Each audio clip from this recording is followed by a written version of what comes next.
Welcome to this information event for new parents. I'm Nicola Carcone, and from August 2026, I will be the principal at Barton Peveril College. We want to highlight some changes for students as they move from school to college, explain how we involve parents, and how you can support your child whilst they're with us.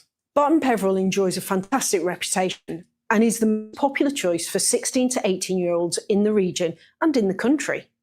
So why are students choosing Barton Peveril? Well, Ofsted graded us as outstanding in all 4 key judgments, and we are known as an ambitious college with high aspirations for students and ourselves. We welcome the relationship with you, our parents. Your feedback ensures we are never complacent. But more importantly, we believe in the partnership between students, their parents, and the college. Secondly, our results are excellent. Government data ranks Barton Peveril as the best performing college in Hampshire for Level 3 courses, which means A-level or equivalent. Our value added, which measures the progress students make compared to what would be expected nationally, is outstanding, and again, the best in the area. In fact, you'd have to travel about 50 miles to find a college that would match it. Our destinations data is also excellent, around 80% progress university, with others securing places on highly competitive apprenticeships and employment. And this links to the third point, which is our long-established reputation for looking after our students and their individual needs. We were the first college to win the National Award for Student Support from the Sixth Form Colleges Association. The fact is, we like our students, we're interested in them, and they know it. Lastly, we believe in developing the whole student and providing education that prepares young people for life beyond college. The results are fantastic, but we recognise that good results are no substitute for good values. We believe in a balanced education where students have opportunities to develop themselves beyond the traditional and the examined curriculum. And so our extensive enrichment programme, which we call Q Extra, provides a huge number of options for you to enjoy and benefit from. How will life be different from school? Students often tell us that the main difference between school and college is the fact that they have to manage their own time and that they need to work more independently. There will always be plenty of support and guidance, but we will often require work to be completed before the class that will inform the lesson.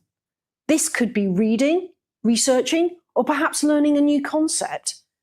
As a result of this approach, students are more engaged in the lessons, and there is more time that can be devoted to the teacher checking their understanding. And sometimes students will get stuck and have to use the resources at their disposal to find a potential solution to the problem. This is deliberate and all part of the plan to build resilience in young people and help them prepare for the future. Because we have a very strong belief that our students are capable of more than perhaps they dare to believe themselves. And so we encourage our students to recognise that it is those who are willing to apply themselves and consistently make the effort who enjoy the best outcomes and fulfil their potential. How can parents help? We will keep you informed, so please read the newsletters and visit the Parents Landing page. Help them make college their priority. College only lasts 2 years, but it can have a huge impact on the rest of their lives. Attendance is vital to their success, so please don't book holidays during term time. Don't allow a part-time job to dominate their time at the expense of their studies. There is good research that suggests 8 hours of part-time work is manageable alongside their studies, but every hour over 8 hours has a negative impact on their results. You can help them develop their resilience. You might hear them complain about the subject, that it makes them unhappy and they want to give it up, or that their teacher isn't helping them enough. Normally, this reflects that the course is proving a bit difficult, and the solution is usually that they may need to commit more time to the subject. So please, don't immediately go along with the idea. Encourage problem solving when challenges arise. Suggest seeking support from teachers or tutors, and feel free to get in contact to discuss the matter. To finish, be wary of the following statements, as I've often heard them as a teacher and as a parent. I don't have any work to do. Timetabled lessons make up 50% of their study time. So by that, I mean that we would expect for every hour they spend working in a lesson, they should plan for another hour working outside of it. Even if they have done the pre-work and their homework, there will always be learning that needs to be revisited and consolidated. The sooner they get into the habit of committing their learning into their long-term memory, the better they'll do in the long-term assessments. They might say, it's up to me now, I'm at college. Well, that's usually the moment to pull them in closer. Now, of course, it's important they develop their own independence, and we expect students to accept responsibility for their own learning. But I think students ultimately really appreciate your interest in their progress. They may not always show it, but they do value the support of their parents. So please continue asking questions about their day and their lessons. You might be able to help them reflect upon their future plans. Consider visiting a university with them, or using your network to assist them in securing work experience that helps them consider the kind of career they might like to explore. Our experience consistently tells us that when parents take an active interest in their child's studies, their child does better. Again, it's that triangular partnership between students, parents and the college that ensures that students' experience at college is a happy and successful one. Thank you. Welcome to Barton Peveril College. My name's Jan Frost and I'm the Vice Principal for Students and Progress. Here at Barton Peveril, we want to empower students so that they can cope with all kinds of challenges, increase their resilience and better understand themselves as learners. We set high standards because they matter, and we encourage all students to have high expectations of themselves. We want them to develop a work ethic which will lead to huge success in their studies and foster incredible skills for the exciting global economy they should aspire to be part of. All of this starts with the care and guidance we offer each individual. We communicate with you on a number of platforms. We use School Cloud for online parents' evenings, which provide opportunities for the all-important dialogue with teachers, and we produce monthly newsletters to keep you up to date with key events and news. You'll also be able to access the My Barton Parents website. This will become your go-to site for help and guidance and information about such things as careers and well-being and about your child's progress. We are asking them to make a significant commitment for the next 2 years. It'll be hard, but not taking holidays in term time and committing to a full programme for 2 years are non-negotiables. We indicate progress in a number of ways at Barton Peveril. Get ready for some acronyms. Firstly, there is the Common Assessment Point. There are 3 of these over the course of the 2 years. Common assessments are internal assessments sat in exam conditions and graded to A-level or Level 3 vocational standard. Secondly, there is the Teacher Target Grade. This is the grade your teacher currently expects students to achieve at the end of their course, taking into account the latest CAP grade, subject assignments, other independent work, commitment, work in lessons, class tests, and so on. And finally, there is the Commitment Grade. We let you know your child's commitment to their studies using 1-star, 1, 2, and 3.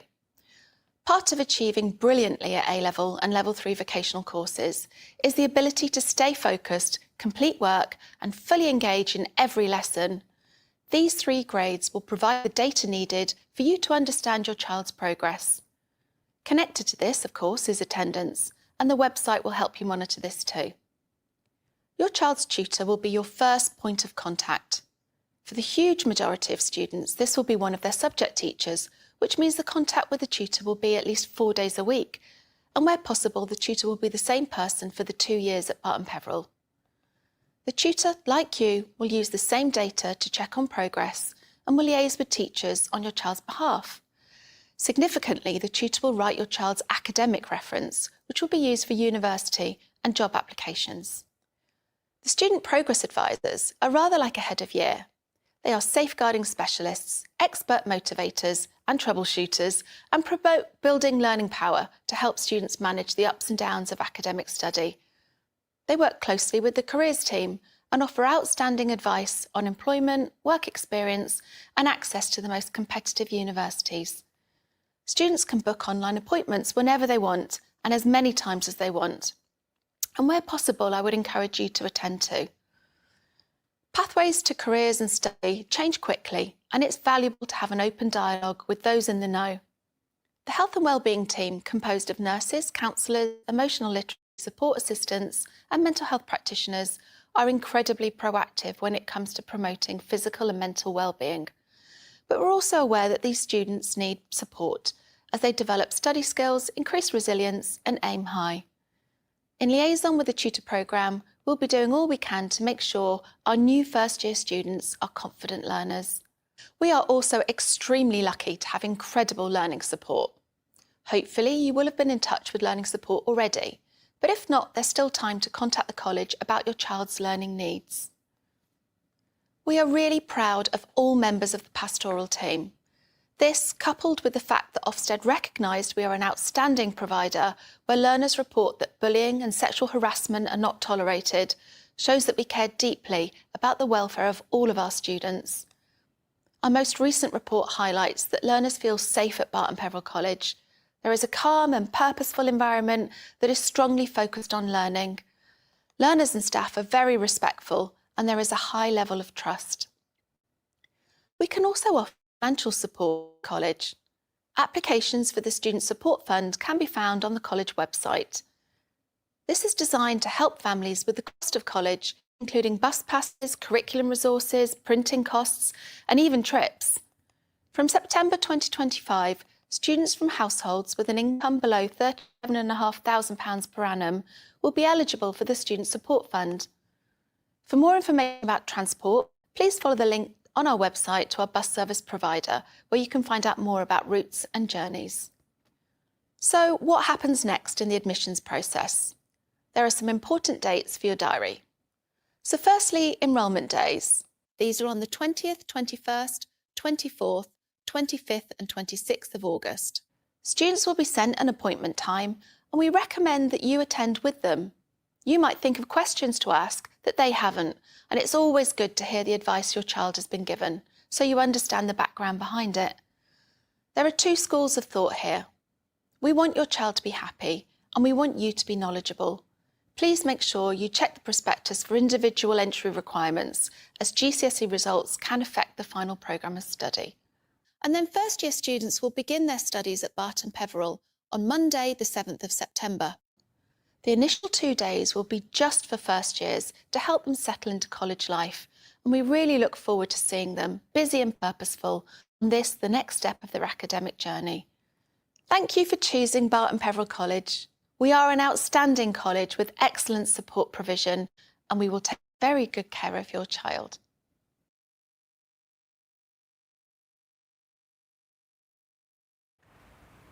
Hello, welcome. My name is Rachel Davis. I am one of the directors here at Barton Peveril, and we have joining us Nicola Carcone, our lovely new principal, and our vice principal for students, Jan Frost. We're really looking forward to answering any questions that you have today. Just a reminder to please keep adding your questions into the chat, and any that don't get answered, you're welcome to go on to marketing. They'll go to marketing and then they'll be able to send it through to you. Okay? Right, thank you very much indeed. We're just waiting for some questions to come through. So, one to start would be, how do students, actually, I'm not sure about that one. Can students park at college? Hey, Jan, thank you very much. There isn't parking for students at college, and we feel really strongly in terms of sustainability and for our local community that students use the provided bus transport. So we have a huge number of buses that travel from across Hampshire into the college. We're not too far away from two train stations as well, both Eastleigh and Parkway. So we really encourage young people to use, or to walk or cycle, but yeah, use public transport. Lovely, wonderful, thank you so much. So how is college different to school? So, in lots of ways. I think that age group of 16 to 18 is a really important time for developing independence. And so they manage their week much more independently than they would at school. So they will have independent study periods where we would expect them to complete that additional homework, but also they don't have to wear a uniform, but they do need to wear a lanyard as we're wearing them today.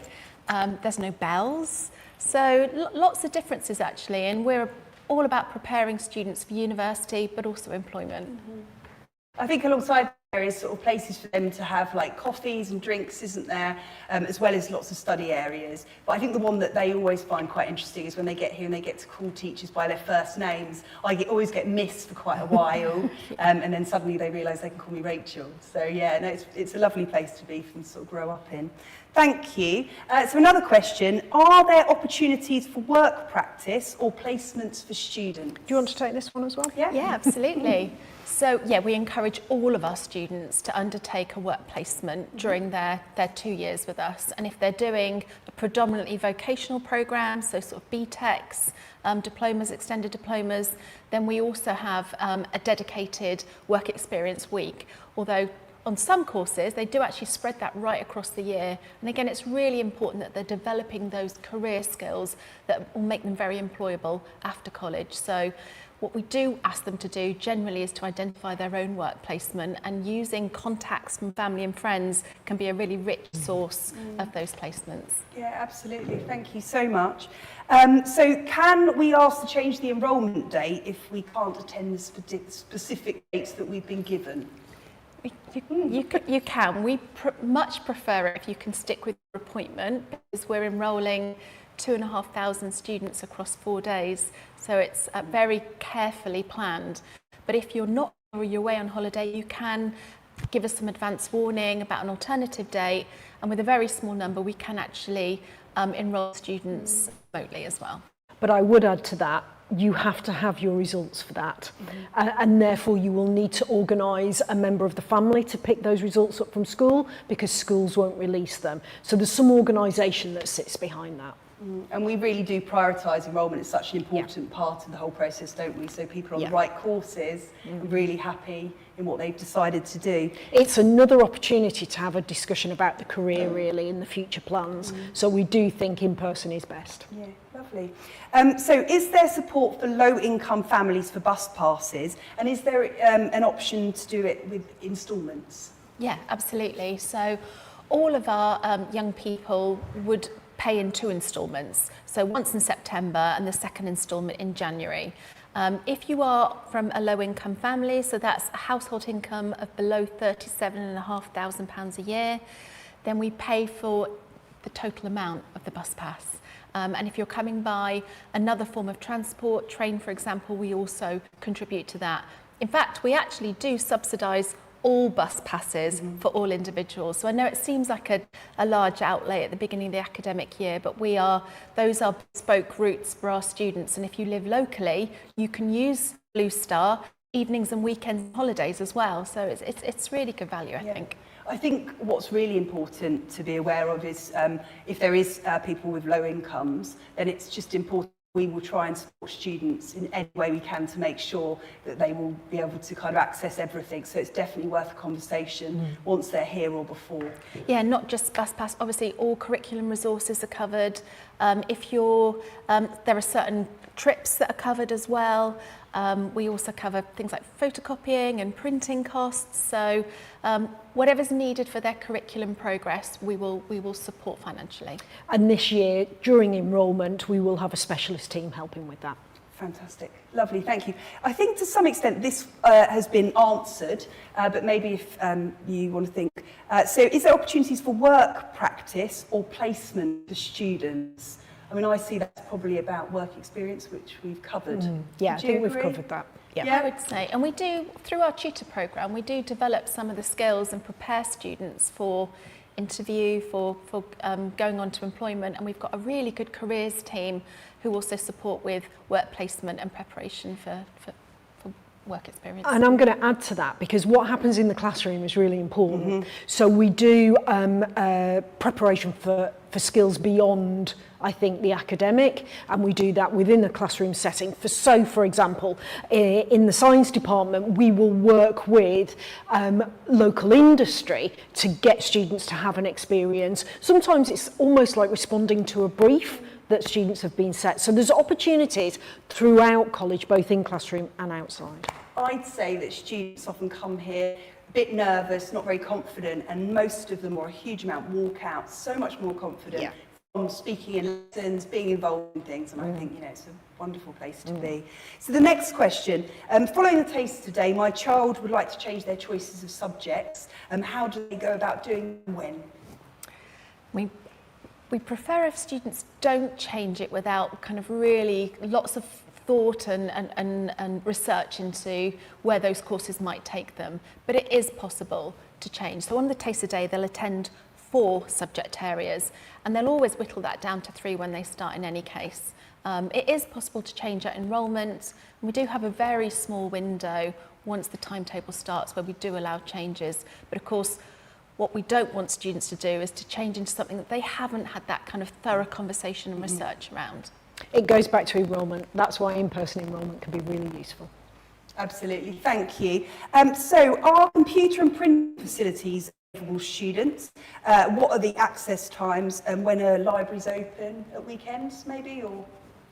So yeah, we've got photocopies and printing all around the college, so no issues with those. We also have Chromebooks, which are based in classrooms, but you can also, in fact, you can see all the way back in the back of this room. Probably can't see it on camera, but we have a locker system where you can use your college ID to access a Chromebook. So really good digital resources. Yeah. What was the second part of that question? There was library opening times. Do you know the exact ones, Jan, off the top of your head? No? 8 till 6. Yeah. Yeah. They are open later, aren't they? And During the holidays? term, and we do open up during the holidays, don't we? We do. We find this really important, certainly as we get into the second year, to give students an opportunity to have a quiet space to study. So the library will be open during the holidays throughout. Again, if there's problems with computers or any other devices or whatever, then again, speaking to us is really important. Yeah. But I think technology is really well integrated into what we do here as well. So how long is the school day? College day, sorry. So we start at 8:45 and finish at 4. We have 4 sessions in each day, and sometimes lunchtime sessions as well. A lot of departments will put on additional sessions at that point. But there are breaks or lunchtime between each lesson, so there's plenty of time to kind of move around the campus. And of course, across those 4 sessions, they might have 1 or 2 independent study periods where they can use the library or the other resources around college. I think what we've developed here at Barton Peveril is a real culture of using those study periods to actually get work done. Because we set independent work, which is equivalent to what they do in the classroom, it's really important that we create spaces and culture. And when we have visitors, it's amazing because they want to go, it's so purposeful here. Every comment is how focused the students are. Yeah, absolutely. Absolutely agree. I think there's buses obviously that bring people in all the time. Monday mornings we never start until 10:30. That's correct. With buses doing that as well. But yeah, I agree. It has such a purposeful feeling, doesn't it? Is there a dress code?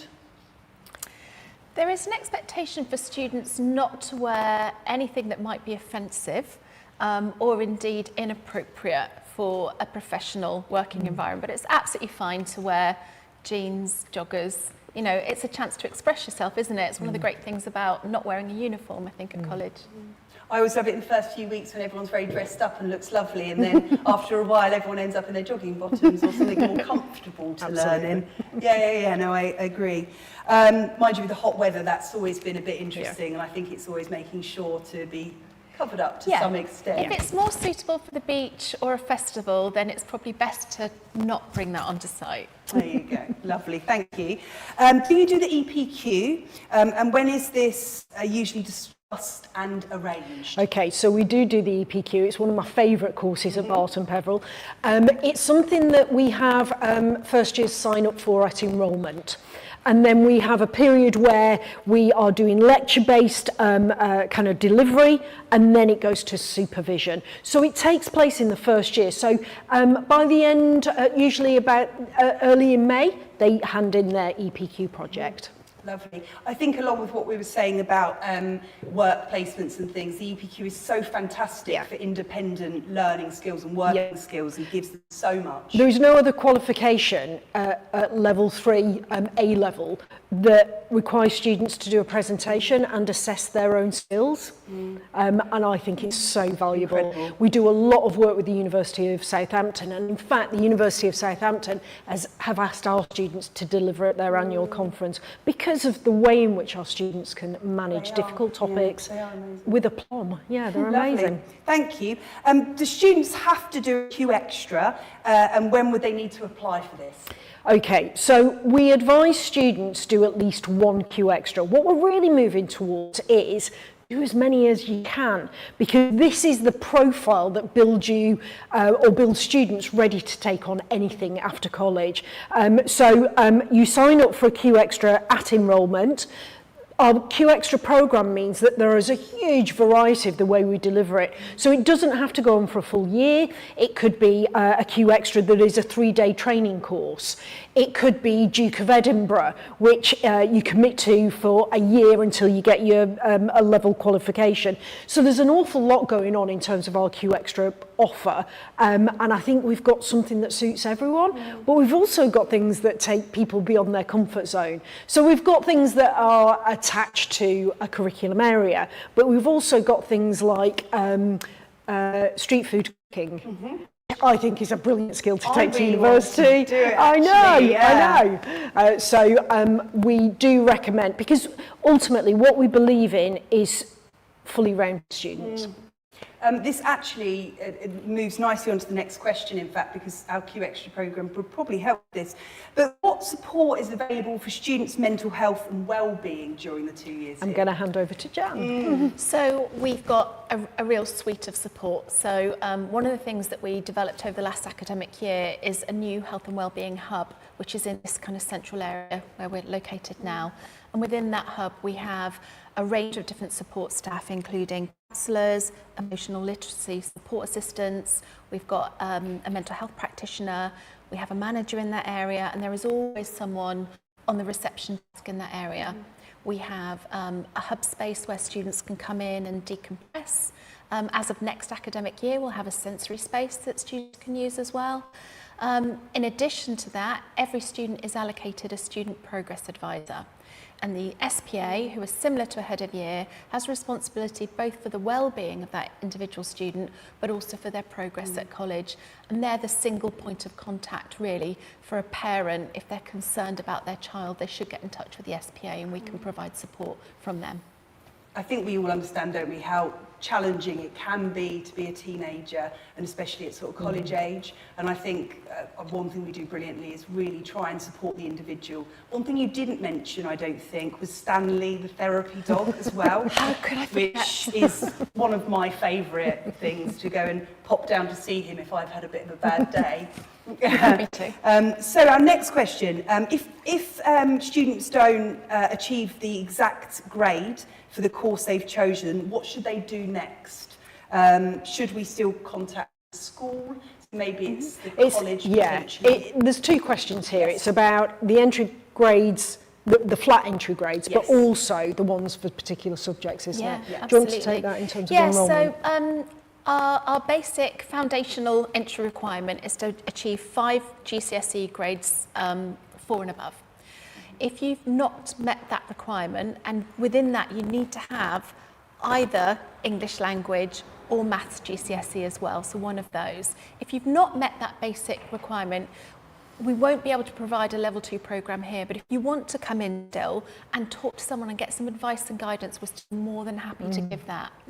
However, if you've met that basic 5 GCSE entry requirement, but not met the specific entry requirement for example, Maths A level, come in and we'll talk about alternatives that can work with the programme and still meet their career goals for them.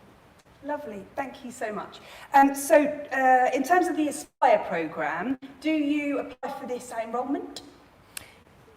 Yeah, so before enrolment, so if you've already applied and you think you may qualify for the Aspire programme, we've already had Aspire event for parents and prospective students. It's a fantastic programme and we can confirm that on entry. When you come in for your enrolment appointment, we can look to see whether you've met the entry requirements for that.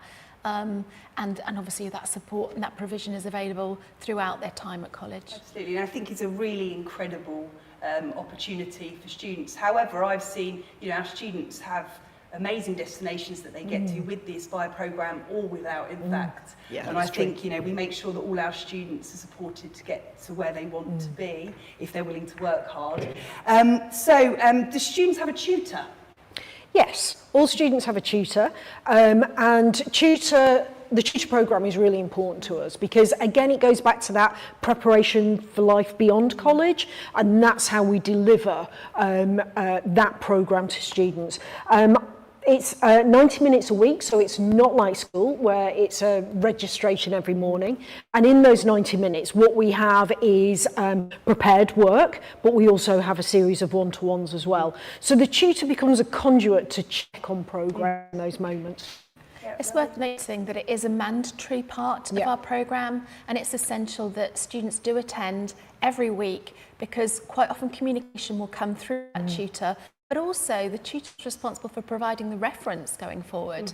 They're the ones who write it, who will write the UCAS reference for university. So it's really important that your tutor knows you and can reflect that in that reference. And what we try to do at Barton Peveril is make sure that your tutor is someone who teaches you. So there is that commonality and you will really get to know your tutor. And I think that actually, because we see, as a teacher, you see your students so often, you will actually, you get such a good relationship with all of your teachers, which I think really gives support to students as well. So where can you find the term times? College website. That's excellent. Yeah, I couldn't give exactly the right place. In fact, not just that, but last year we introduced a parent booklet. So when you come along to enrolment, we will give you a copy of that booklet. We send that out digitally. And that will have a reminder. And we're really good, I think, about forward planning and ensuring that all of those dates where students aren't expected to be on site, so that includes inset days, training days, exam dates and so on, because they will go on study leave in May as well. So all those dates will be available at the start of the year or on the website. And we follow Hampshire holidays too, so it's in line with other educational establishments, but also we send parents newsletters, and so we remind parents about all the dates continually through the year. Lovely. So there's one question that we've slightly touched on already, but what is a student progress advisor? Jan, you sort of mentioned these earlier, but I think it's good to... Yeah, absolutely. recap. They're a really important kind of point of contact. So I think I said earlier, they're rather like a head of year. They're quite a senior role that's responsible for the oversight of that student's progress and their well-being during their time here. And every student has an allocated SPA and they can book an appointment themselves independently to see their SPA for whatever reason. But likewise, it's very much kind of a two-way role. They're responsible for monitoring that individual student and reaching out and speaking to them if there's any concerns about their progress. Yeah, lovely. Thank you. So there is one final question, which I think is a lovely one to finish with, in fact, because I think that's probably the end of our time. But there's one... Oh, okay, sorry. I am rushing forward, but apparently everyone's having such a lovely time. We aren't quite finishing yet. Are there many trips? Yes, there are. And what we try and do with the trips is make sure that there's a variety so that all students can access them. The trips vary from sporting trips to cross-college trips, skiing trip, to subject-specific ones. So, for example, I am going with the psychology department in October to China. I know, it's going to be amazing. Wow. Never been there before. So, yes, there are plenty of trips. But our trips are purposeful, so they are absolutely connected to the part of the curriculum. So, for instance, we've got a trip that goes to New York and to Washington, and the one to Washington is from politics, because a huge unit of what they do on the A-level is American politics. So we are purposeful in our trips. Just to add as well, we're really careful with how we schedule those as well. So we would never normally take more than 2 days out of term time so that it doesn't impact their learning. Yeah. The geography department do a wonderful trip to Eastleigh Town Centre for their coursework, which I feel, if nothing else, sells not the quite college. China. I do love Eastleigh Town Centre and great Nando's, so yeah. This is a great question, I think a lovely one to think about, but how diverse is the student body here at Barton? So our student body is more diverse than our immediate local community. It's something that we obviously absolutely hold close to our hearts, that we are very inclusive around students accessing a really high quality sixth form education, and we'd reach out to all communities and encourage them to come to our college and really kind of get involved, participate. We have equality, diversity and inclusion clubs, so students might be able to find a group that they want to identify with, want to support as an ally, and that's a really important part of our philosophy here at Barton. And we are preparing students for potentially global careers. I think we've got to think a bit about careers now, and certainly working for something like, I don't know, one of the big brands like Google means that you could be working globally. So I think we've got to prepare our students for that too. Yeah, lovely. I think so. I mean, some of the wonderful events that we've had this year, for example, like our the Pride Festival, we had the amazing Festival of Culture, and just seeing so many students really celebrating the diversity is just a pleasure to see. Seeing the students wearing their national dress with pride, walking along a kind of catwalk and celebrating who they are and sharing that with the wider community, I think was really enriching. Absolutely, absolutely. So next question, what learning support services do you have available to help students? So one of the teams that I work with is our academic skills team. Probably in a school would be known as learning support. And that team are kind of really skilled in identifying support needs. So one of the things that we're doing this year is we're introducing some screening early in the first few weeks, so we can identify whether they need access arrangements for exams, or indeed just additional or alternative approaches. We have a really good communications central system, so all teachers can access any of those normal ways of working that are needed for individual learners. And then within the team, we have some specialists with knowledge of kind of how to support students with dyslexia, with ADHD, for example, autism, and we run programs across the year. So one of the things that you can sign up for alongside Q Extra could be academic support to help you with time management and organisation, for example. I think what we do as well is communicate really well with our schools. So our teams work well in terms of transitioning that information. So if your student has a Form 8, we make sure that that comes over and is delivered at Barton Peveril as well. And we have annual reviews. I mean, it's quite a slick operation really to make sure that we get students the access arrangements and support that they need. I think with my teaching and learning hat on as well, what we think is really important is all of our staff are really well trained in high quality inclusive teaching. Yeah. So actually, you know, what benefits everyone might be really needed for some, and I think we make sure that they're very well trained and understand how to support those students that may have learning challenges. Lovely. Are there parents' evenings? We do parents' evenings. So you would have a parents' evening in the first year and the second year, and again we share those dates at the outset of the academic year.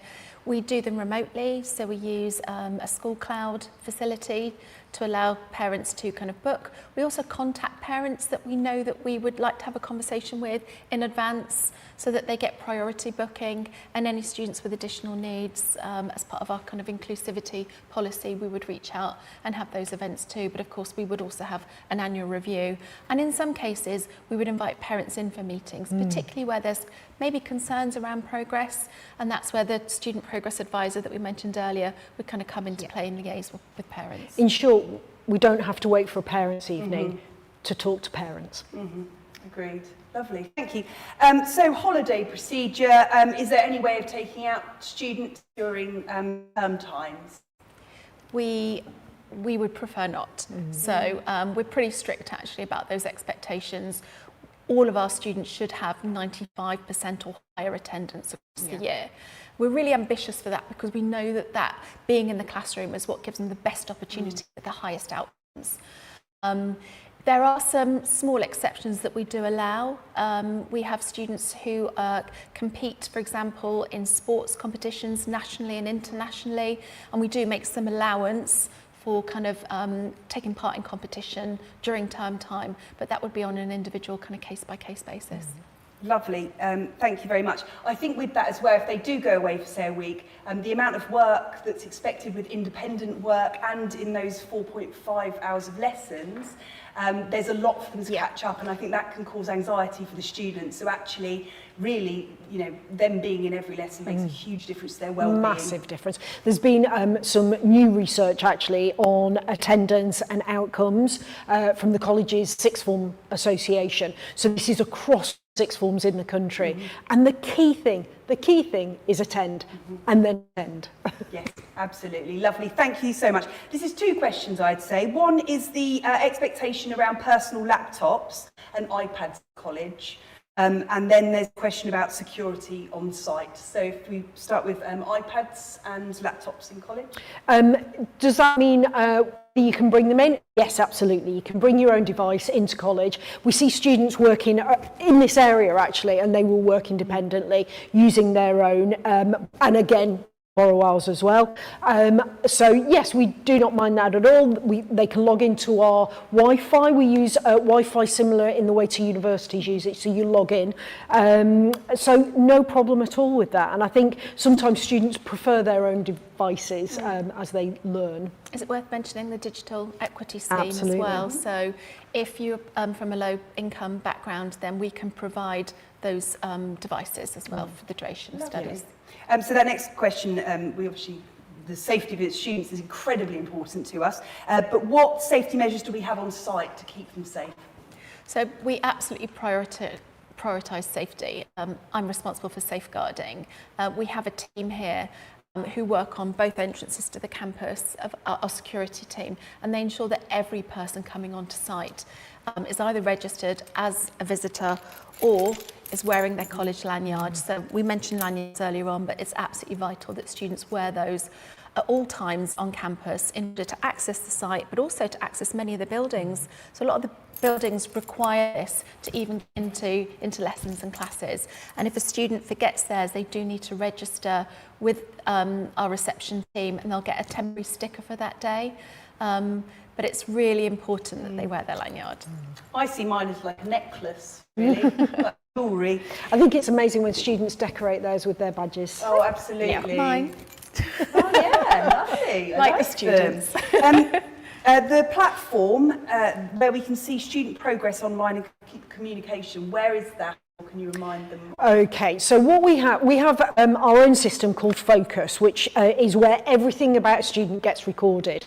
What happens when you join the college is that parents are sent a login and they can access that too. We have over the 2 years, we have 9 data drops. So as a parent, you can follow those data drops and see how progress is going. It's just a snapshot to let you see that. So have a way of communicating with parents when there's not a parents' evening. Absolutely lovely. If there's any problems with that, I think also please do get in touch with Yes. reception, and they will. I know as a parent for my children at primary school, sometimes I lose things. So please, it's so important that we get to communicate with you. So please do contact if there's any problems with that. Don't just do worry about it. Yeah.